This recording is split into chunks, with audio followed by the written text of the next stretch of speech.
How's everybody doing? My name is Sergeant Cole from the Indiana Army National Guard. I'm here today with Private First Class Jarrett Gard, and I'm going to let him introduce himself. So go ahead and tell us a little about you, sir. I'm Private First Class Jarrett Gard. I'm 19 years old from Tippecanoe, Indiana. Just got back from AIT. I'm here to talk about my experience. All right, so where'd you go? You said you're from Tippecanoe, correct? Yes. All right, where'd you go to high school at? I went to high school at Triton Junior Senior High School in Bourbon, Indiana. And you joined, when did you join? I joined in June of 2018. So you joined going into your senior year, Yes. correct? Correct. All right. And what did you join to do? Like, why did you decide to join the Guard? My family has always been a military family going back for 6 generations. So it was always something I wanted to do since I was a little kid growing up. I was going through the school one day. I was originally looking at Navy, and then a recruiter showed up at my school, and boom, there we go. So you said a big military family. So the picture right here, you got quite a few people here. Who all are these people? So I've got my great grandpa. That's up here? Right. That's my great grandpa.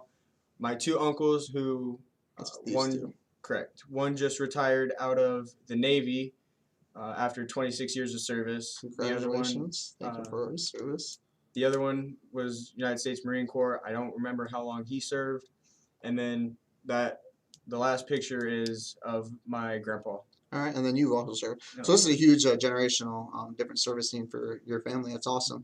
With it being coming up on Memorial Day, I just want to thank every one of them for their service, as well as all service members for their service. So thank you guys very much for that. All right, so just moving back over here. So let's just talk a little bit about what job did you decide to do? I just signed up for the 25 Sierra Satellite Communication Systems Operator and Maintainer, which was It's a mouthful. It was definitely a mouthful, and it was a very lengthy training, but I definitely made a lot of friends that I'll have for a lifetime. All right, you've been in for about how long now? Going on 2 years. Going on 2 years. Where'd you go to basic at? I went to basic at Foxtrot 213, Fort Jackson, South Carolina. All right, and with the going there, so what was basic like? Like, let's just say, so you went to Fort Jackson. Mhm. Prior to going to basic, what was your biggest fear going to basic? My biggest fear going to basic was definitely going to be PT and passing the PT test. I was not doing very well on the run time, and that was one thing that if you don't pass that, you don't make it through. But I made it. All right, good. Yeah, of course. Yeah. That's good. What's up, Goldsmith and Mech? Mech said, "What's up, son?" Boyd, how's it going, man? Okay, so we're talking a little bit about basic and what's going on. So you kind of see in the background the basic video kind of going up. What kind of PT we were kind of talking about prior to going to and getting ready to do. So there's a little bit goes into basic that we help prepare you for. So you went to RSP for about a year almost, right? It was exactly a year. Exactly a year. So what did RSP prepare you for? Like, did it prepare you for basic? RSP definitely prepared me for basic in a lot of ways. When you get there, you got to know your soldier's creed, your army values, your general orders, facing movements, how to march properly, how to march an element properly. You got to know rank structure, and when you get there, you'll see a lot of people that are coming in that are active duty that didn't have the RSP experience, and they don't know anything.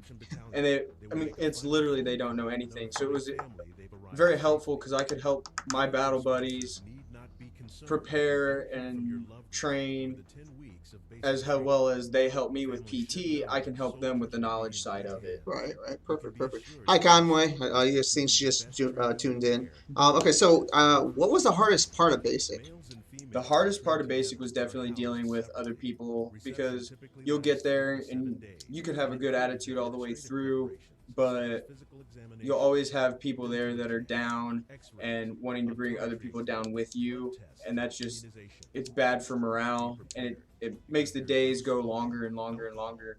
But it was something that you could also push through if you had good battle buddies with you. All right.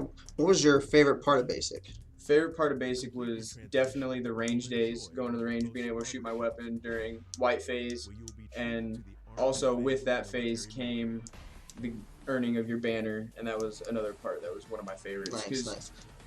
Did you remember this portion here? Do you remember getting your haircut? I definitely remember the first haircut. Didn't you have pretty long hair?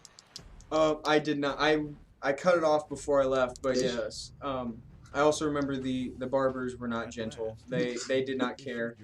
But, that's just how they were. Yep. That's awesome. So this is pretty much the reception portion of it. This is like your first, between 4 days and 7 days, your first week at basics called reception week or week 0. This is where you're going to get your uniforms, your IDs, your medical checkup, your haircut, pretty much everything that makes you look like a soldier. And then starts the day you actually head into basic training and meet your drill sergeants, and that's your first day of actually being a soldier. That was the first day is always interesting because you don't know what to expect. When you're driving up on the bus, as you can see, they're getting off the bus, and you've got your face held down in your bag, and you're not supposed to look up or anything until the drill sergeant comes on the bus and tells you to get off his bus, and you got 30 seconds to do so. Right. You go and you stand on a line, and then I didn't have a very long shark attack, if a shark attack at all, if that's what you want to call it. Yeah, that's what this is right here, correct? Yes, that's where you're getting... What's up, Mr. Perch, and what's up, Wyman? Congratulations on graduating today from your AIT, man. We're going to have to get you here next week to talk. Sorry. You can tell a little bit about that. I just want to throw that. I've seen him put in. Yeah, you go in and you get... They call it... They're not allowed to call it smoked anymore. You get physical training, or you get your discipline put in you. Mom just joined. And the drill sergeants, they come up and they make sure you're shaved, make sure that your boots are bloused properly, and if anything is off, you get push-ups or you get some sort of physical activity that make sure you don't do whatever you did wrong again. Right.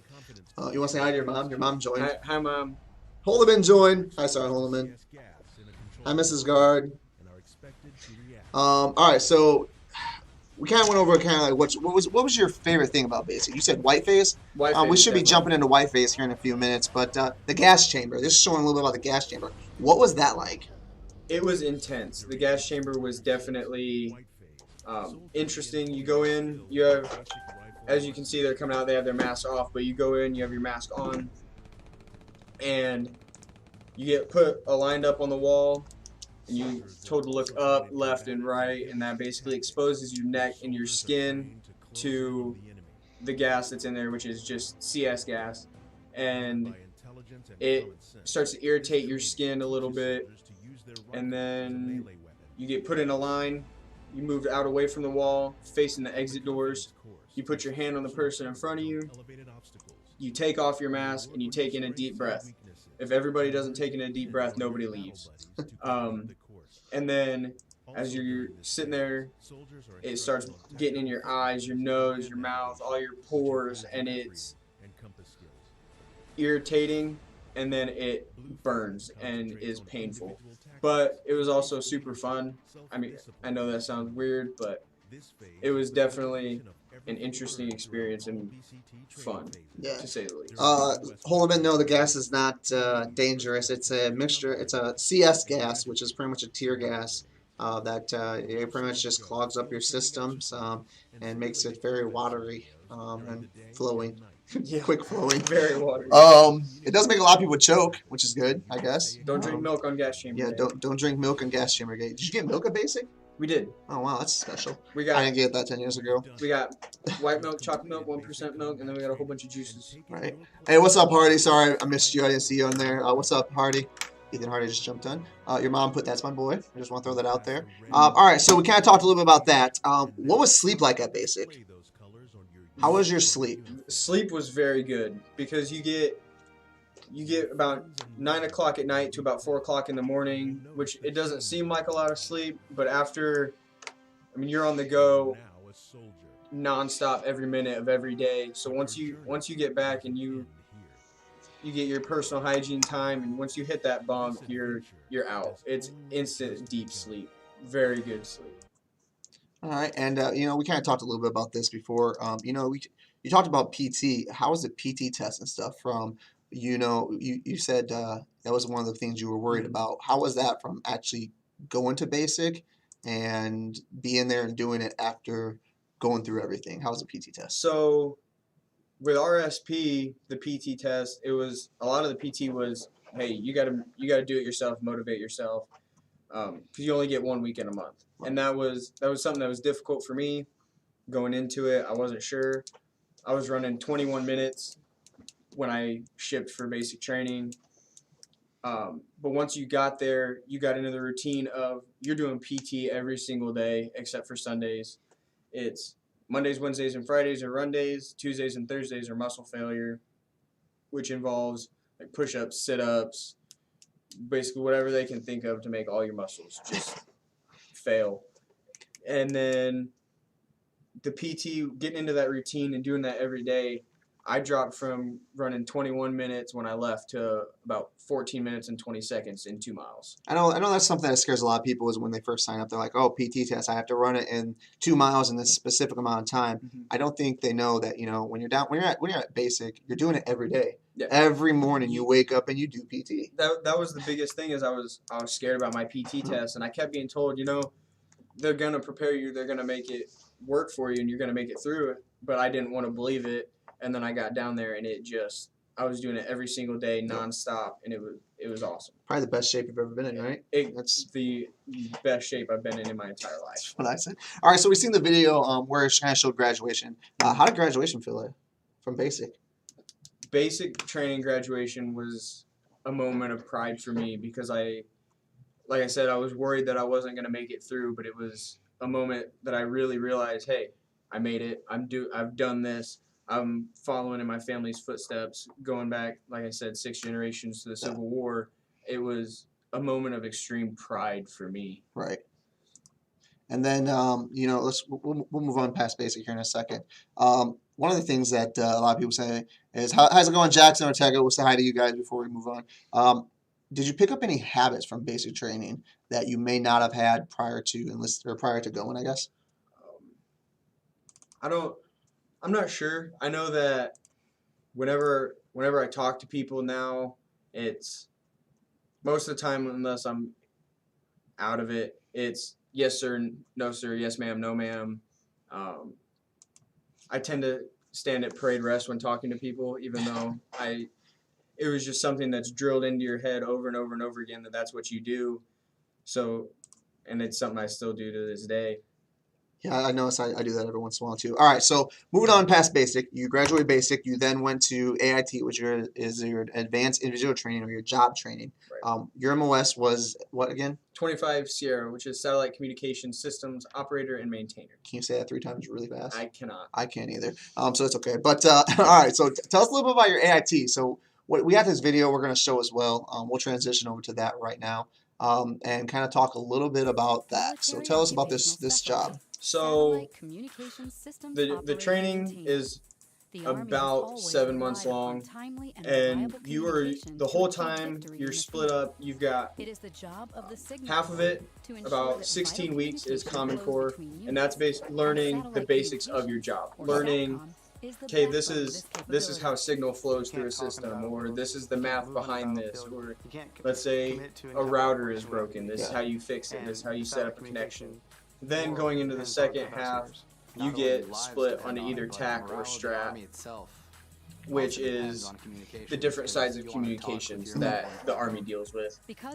With the National Guard, we deal a lot with the TAC side, or tactical, which deals with terminals that are on a trailer. You hook up to a truck, you go out to your job, and you got to make sure, like if you're in the northern hemisphere, you want to make sure that your dish is pointing south. If you're in the southern hemisphere, you want to make sure that your dish is pointing north, because all of our satellites are on the equator. And then once you set up and you've got that in place, you turn on your terminal, you go through, as you can see this guy right here, he's programming stuff in. This I didn't deal with as much, but you go into your terminal, turn everything on, make sure you got a good signal coming in, and you pull out, you got a computer that's on a slide that you pull out, open it up, and that's where you program in this is what signal I'm going to, this is what I'm going to be receiving, this is what I'm sending out. It was intense, but it was fun. Yes, this stuff right here is way above my pay grade. I can barely set up this computer setup, let alone this huge thing. We were taught the computer setup that you've got now. We were taught how to set it up, tear it down, take apart the whole system. If there's something wrong, how to set it up and find it. That's the computer that I was talking about that you'll have. So this is the system that you actually work on right here. This is pretty much what you do. All this stuff right here. Correct. All right. So how do you feel, or do you feel that this is being used in the civilian world? Do you feel like this can translate over? I definitely feel like this can translate over. There's a lot of jobs out there that you have to know. Hey, this is what you do with your dish. This is how a dish works. I mean, there's a lot of jobs out there. I mean, I even got job offers from Dish saying, hey, look, you've got the qualifications that we need for this job. You know what I know about Dish? Is that they're really nice to go sledding down hills on. That's about as much as I know about them. Yeah. They're also very expensive. I don't know all that. I just know that I can sled down a hill on it. It looks like a perfect little round sled. One of those terminals cost probably $750,000. Oh wow, that's those big ones that you were actually setting up and stuff. All right. So do you know about the joint service transcript? I do. Okay.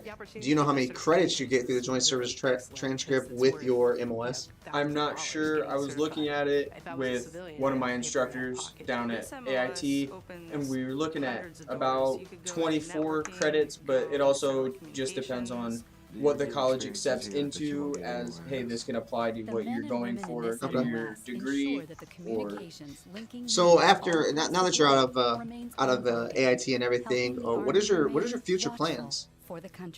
That is a great question. I've been looking at maybe going to college for several different things I haven't really pinpointed down yet, or even just going straight into the workforce of some kind. Where do you plan on going to college if you decide to go the college route? I'm going to push you to go the college route. I just want to throw that out there. You need to go to college. But where do you plan on going if you do decide to go the college route? If I do decide to go to college, I've been looking at IUSB, or Indiana University of South Bend.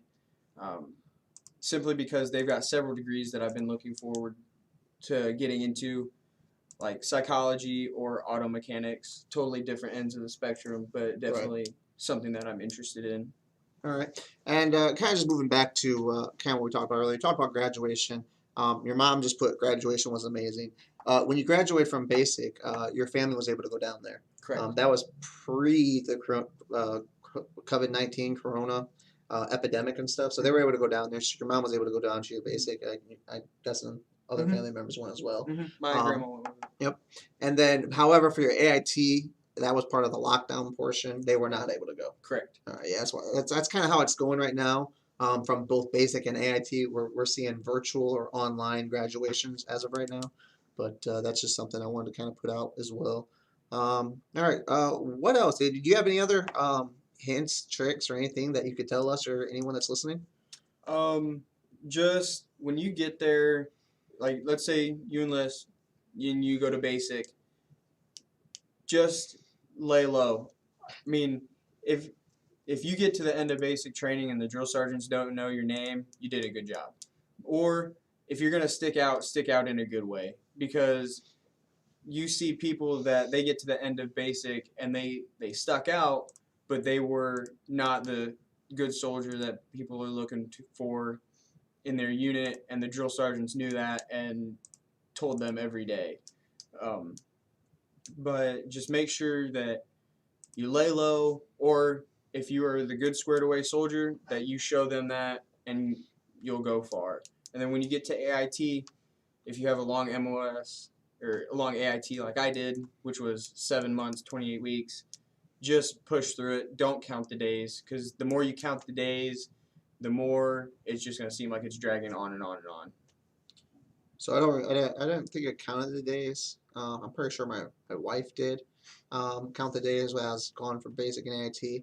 But I wrote letters. We wrote letters back and forth to each other like almost every day. Mm-hmm. So I always seen the number. I guess that didn't really help for me not counting when she counted and put it on every letter. But I just thought that was something that's funny. Yes, this with the epidemic going on. Goldsmith, Rosalia Goldsmith, enlisted last month. She did not have to go to RSP as of right now because we haven't been having drills. We've been having virtual drills. So that's been something that's been very new. I've been in for 10 years, going on 10 years, May 31st. So here in a few days, I'll be on my 10-year anniversary of joining, and I've never not had to go to drill. So this has been something that's been very different with this just new day and age, I guess, with the epidemic and stuff. So it's been interesting. Right. Her whole basic plus AIT is only 28 weeks. And you were gone for how long? I was gone for like 9 months. Yeah, he has one of the longer MOSs in the National Guard. The only thing longer I think than yours is a 68 Alpha, which I just put someone in as a 68 Alpha, and it was like early last year. Well, the military intelligence side also has a pretty long AIT. Yep, 35 series. I have a friend from Basic who is a 35 Whiskey, which is a linguist, and his AIT was 2 years. Yeah, that's what I'm saying. They get up there pretty quick when you get in some of the intelligence and stuff like that. All right. So last question that I have for you is, what would you tell someone who's thinking about joining or is on the fence about joining? What would you tell someone like that? Do it. Definitely do it, because like if you're like me, you're born and raised in Indiana, you haven't really seen much of life outside of Indiana, and you're looking at, hey, I'm gonna stick around here because it's what I know. Definitely enlist, and even if you plan on just doing one contract, do it. Get the experience. Go down there. I promise you, your world will open up. You'll be exposed to different cultures, different kinds of people, different ways of life that people have lived, and you will definitely make some of the best friends you've ever had in your life. I graduated basic training August 29th of last year, and I still have friends that call me every week saying, like, just checking up on how we're doing. And then also you see different parts of the country. Like I was in Georgia, and when you go off post, it's totally different than Indiana, and it's a culture shock, but in a good way. And I loved it, and I know that if you're on the fence about joining or you're thinking about joining, I definitely say 100% go for it. Your mom just put she wanted to add her 2 cents on the question. To parents on the fence, let them sign up. It changed him for the better. So what I would like to do in the future is me versus moms. I want to get a few of my recruits in here with their moms and ask their moms questions. And I know for guys, for girls it's a little different, but for my male recruits, it's the moms the challenge, which it was probably the same with me. Actually, it was at that time. But my mom is definitely kind of like my role model and everything. For males, that's what I see. For girls, it's normally the dad's the problem. So I definitely want to get a few of the parents in here and ask them questions and get the parental aspect of everything. So that's something I actually want to get. Actually, we talked about prior to starting this today a little bit. So Trina, you may have to come on and come talk with us. But yes, it's definitely something, and you said something as well. You said you met friends that you still reach out to. I've been in 10 years, and as of February, I went to ALC for my promotion for my next rank for E6.